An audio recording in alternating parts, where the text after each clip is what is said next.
On this little machine, I run the latest and greatest AI models. This is the NVIDIA DGX Spark with 128 gigabytes of unified memory.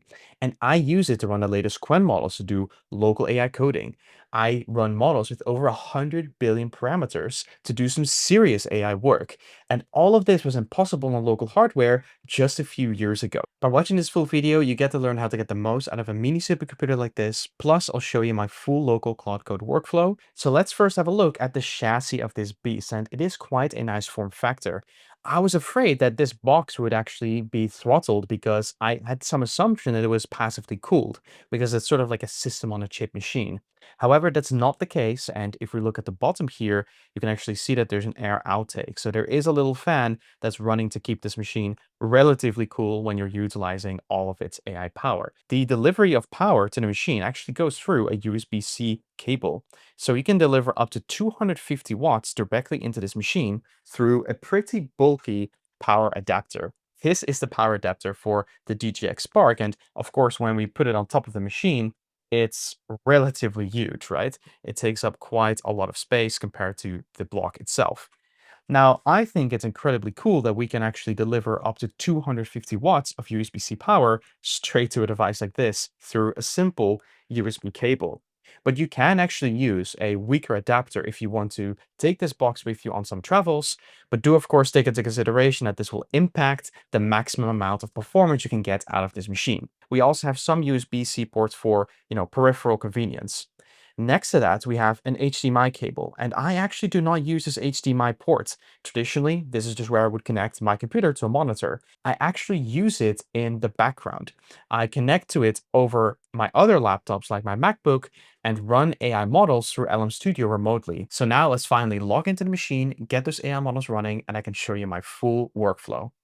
Now, sometimes I want to use my language models on a different device, like my MacBook, but my MacBook only has 48 gigabytes of unified memory.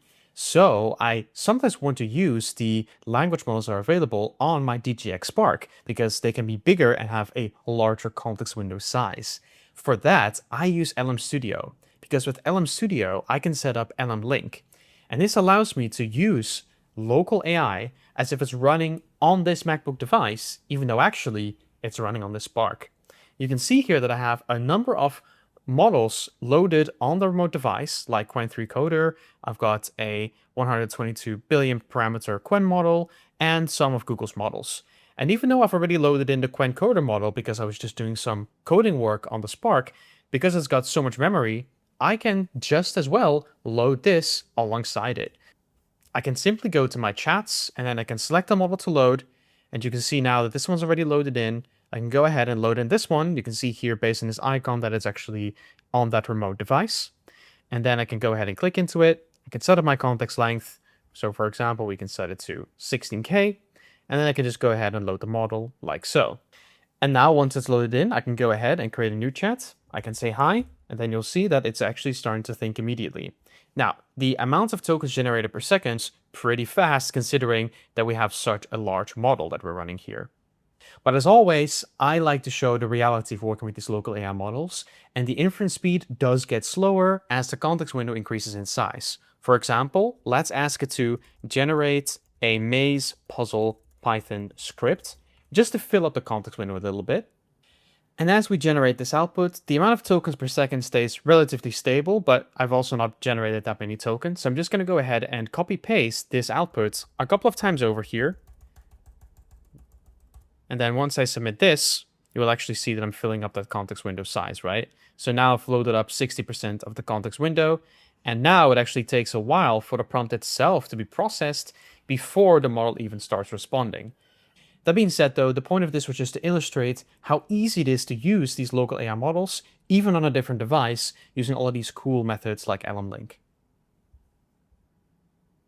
So here we have my terminal control plane. This is a tmux setup, which is just a set of 4 terminals that I use to control my local laptop and the DGX Spark in one single pane. And I'm not using a graphical user interface here because I use Claude Code nowadays as a developer pretty much for anything that I do, and I don't really need to use a desktop at all. So let me walk you through what each of these different windows do. On the top left, you can see here that this is actually my locally running shell. So this is Claude Code running on my MacBook connected to Anthropic servers.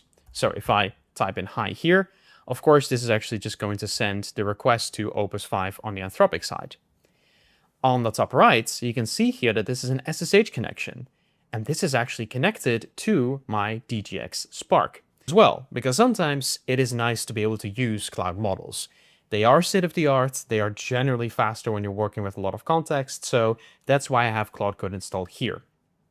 But I want to showcase this machine's local capability. So on the bottom here, I've got two new SSH windows because I actually have a specific folder here called Spark Coder. And if I open up Claude in here, things are going to be a little bit different because I actually have a ClaudeMD file that specifies how to use and distribute my local AI models. Not only do I set my Claude settings file to point to a local model, but I also specify that they can use a much larger 100 billion parameter model if certain questions are too difficult to handle by a small model that's being used for the day-to-day coding tasks. So let me explain how that works. If I go ahead and start Claude in here, you will see that it's using Qwen 3Coder 30b from the .claude/settings.json file. And let me actually show you here on the left that if I print out this file, you can see that it's pointing to localhost 1234, and it's pointing to LM Studio with all of these defaults set up.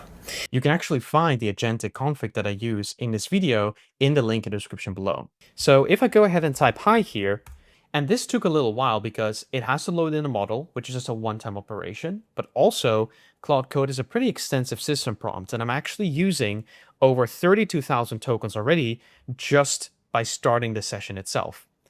Now, however, if I type hello again, you will see that actually it responds pretty quickly. I continue to do so, and it keeps continuing to respond fairly fast. Now, because I've got a lot of other stuff and scaffolding set up, I use quite a lot of my context already, but that's just me. You can, of course, optimize your context in many different ways. It just goes to show that the caching mechanisms of these local AI models works much better nowadays. So for example, I can now switch to the relatively new auto mode and I can say, let's work on a dummy Python server that you can host over my Tailscale node. Now, previously, when we didn't have auto mode, it would be quite a pain to do this with local AI coding, simply because local AI coding can be quite slow. Now, though, I could just leave this machine running for half an hour, check in later, and just see what the end result is. So after letting it create a simple Python server, I can access it over Tailscale using my Tailscale DNS on port 8081.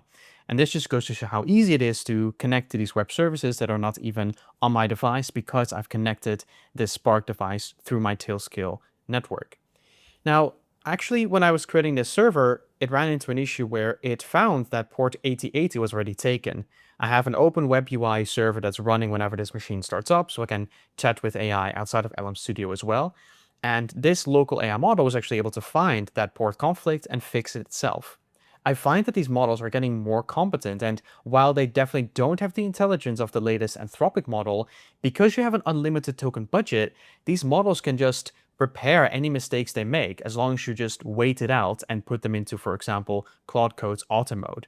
The agentic harness that we have nowadays takes really good care of making sure that the model is persistent enough to try and fix its own mistakes. Now, while these 30 billion parameter models are quite competent, they're still nothing compared to the latest Opus model, for example, or even GLM 5.3.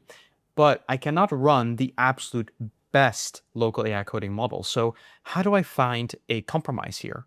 Well, I do that by actually sending difficult queries, for example, questions around how a Python library should be used, to a larger model sometimes. And I do that in two ways. First of all, in my ClaudeMD, I instruct Claude on how it can call this larger model, but I can also proactively call it using a simple command. In this case, I can just do big brain, and I can, for example, ask it the question, what is the meaning of life? And because I can actually go ahead and do Control O to expand that. So you can see here that it had to load the model 70 gigabytes, and it had to do that because I restarted the DGX Spark. I didn't use the model yet today, but it only has to do that once. And then you can see that it's asking this really large model the question, and there's a couple of different perspectives that it uses as part of its thinking output. It gives a conclusion, and then it returns that whole answer with the reasoning back to the main model. You can see that the main model is now able to take that output and give it to me. So even though the coding model is 30 billion parameters, it can still leverage the intelligence of the bigger models. The only thing to consider is that I'm using these two models at the same time now on this one machine. So I am limited at a given point in terms of the amount of memory that's available. So what I can say now is how much memory are my two loaded models using? And while Claude, or in this case Qwen, is answering that question, we can also have a look here and see that I only have 164,000 tokens available for this model, even though this model actually supports a context window of up to about 250,000 tokens. And the reason why I don't utilize the full context window is because I want to give enough context to that really large and intelligent model as well. And indeed, what you can see here is that the 30 billion parameter model is using 160k tokens, whereas the intelligent Qwen one is using 130,000 tokens. And together, they use about 93 gigabytes, which leaves a little bit of system memory left because the total system memory here is 120 gigabytes, and I've got some other processes running that are taking up some memory as well.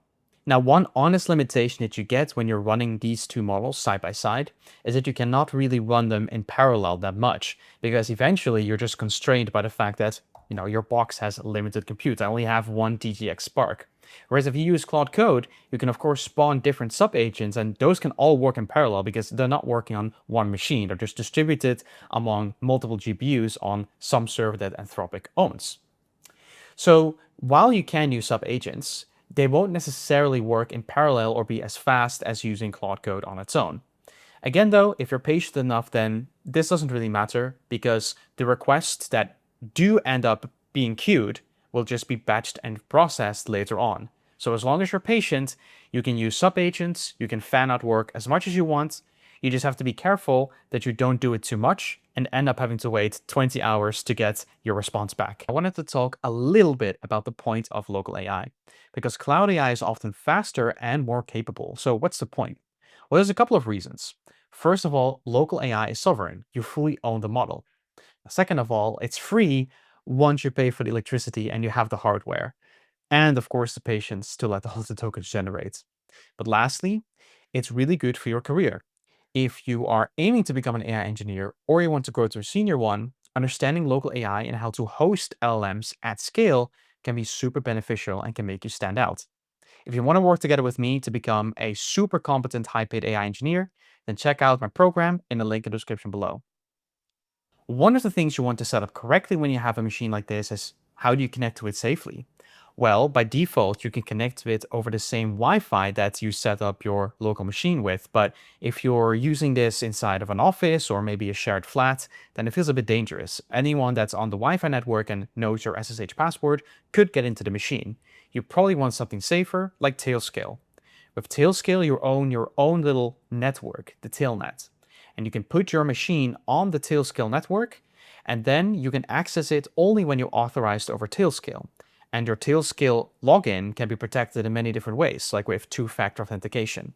So in my case, this box is protected behind my Tailnet, and even if someone were to compromise it, they can still not directly access the machine as they need to know the SSH password. And I've changed the box itself so that other methods of trying to log in, like trying to get into the machine over Wi-Fi, are not allowed. One of the coolest things about Tailscale is also that you can access the services that are running on that box on your other machine that's connected to the Tailnet. In my example here, I'm actually running on my MacBook, and my MacBook can access this OpenUI chat interface because I can access this specific DNS. So I can, for example, just say hello and interact with my language models using this web application. What's even cooler is that I can also access this on my phone. Let me show you. If we take a look at my phone, you can actually see that I have the Open Web UI here as well. The way that this works is that Tailscale effectively acts as a VPN, and even though I'm on a 5G network, you can see that the Web UI is available anyway, because Tailscale allows me to reach that box even if I'm on a completely different network. So I can just go ahead and type hello here as well, and then you'll see that the answer is going to be generated by the DGX Spark just fine. So I can access this box all across the world safely and build out my automations that can run even while I'm sleeping. So it's nice to list all of these hardware properties of this device, but what do I actually think of it as an AI engineer? Well, for me, even though it's much less powerful in terms of memory bandwidth and raw GPU power compared to my GTX 5090, obviously the form factor is a lot more slim. And as someone who travels quite often, that is quite powerful because I can actually bring this with me and not just rely on SSHing into my big computer rig with the 5090 GPU. In addition, while the 1590 GPU might be faster in AI inference, it's limited to 32 gigabytes of VRAM, whereas this is using 128 gigabytes of memory that I can use for all of my AI needs. And to be honest, with AI coding, that is something where speed matters a lot. But if I'm just processing 1,000 documents in batch, I can run that throughout the night, and I don't really care about the fact that this is a slower machine.